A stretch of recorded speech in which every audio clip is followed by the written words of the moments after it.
Սելյայնակիցներ ձեզ խափում են։ Այս նախագիծը ոչ թե եկամտների պատկերը ճշտելու նպատակ է տապնդում, հավելյալ հարկեր մտցնելու նպատակ։ Ձեր կարծիքով կառավարությունը հետաքրքրասիրությունից դրդված է ուզում 300,000-ից ավել փոխանցումների մասին տեղեկություններ ստանա։ Ոչ, հաջորդը հարկվելու են արտագնա աշխատանքի մեկնողները, հետո հարկվելու են գյուղատնտեսությամբ զբաղվողները։ Այս օրենքը բացարձակապես հայտարարագրման մշակույթի հետ կապ չունի, սոցիալական պաշտպանության հետ կապ չունի։ Սա քերելու մշակույթը ամրապնդելուն միտված օրենք է։ Վարման կարգով Վահագն Ալեքսանյան։ Շնորհակալություն։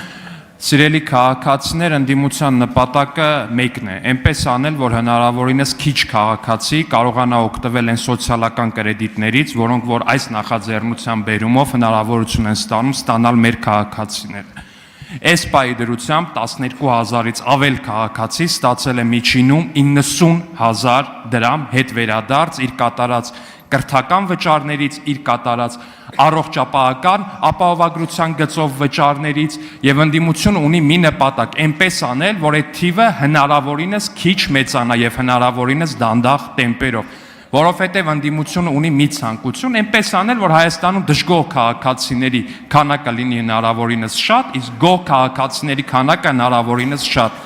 Դիմեք հայտարարագրման ծառայության, հետ ստացեք սոցիալական կրեդիտը միջինում 90,000-ի, շատ դեպքերում 100,000 դրամի չափով եւ մի լսեք այն մարդկանց, ովքեր տարատեսակ դեսպանատներից ու գրասենյակներից գումար են ստանում եւ խիստ վախեր ունեն, որ այդ գումարը պետք է ինչ-որ մի ձև հայտարարագրեն։ Քվեարկության է դրվում Հայաստանի Հանրապետության հարգելի գործընկերների, մենք բոլորս էլ գիտենք, որ դուք հիմա վարման կարգով չեք ուզում, չէ՞։ Վարման կարգով եք ուզում։ Արծվիկ Մինասյան, վարման կարգով։ Մեր նպատակն է մեր ժողովրդին եւ մեր պետությանը շուտապույտ ազատել ազգակործան այս իշխանությունից։ Հայաստան խմբակցությունը քվեարկությունից առաջ 20 րոպե ընդմիջում է վերցնում։ 20 րոպե ընդմիջում։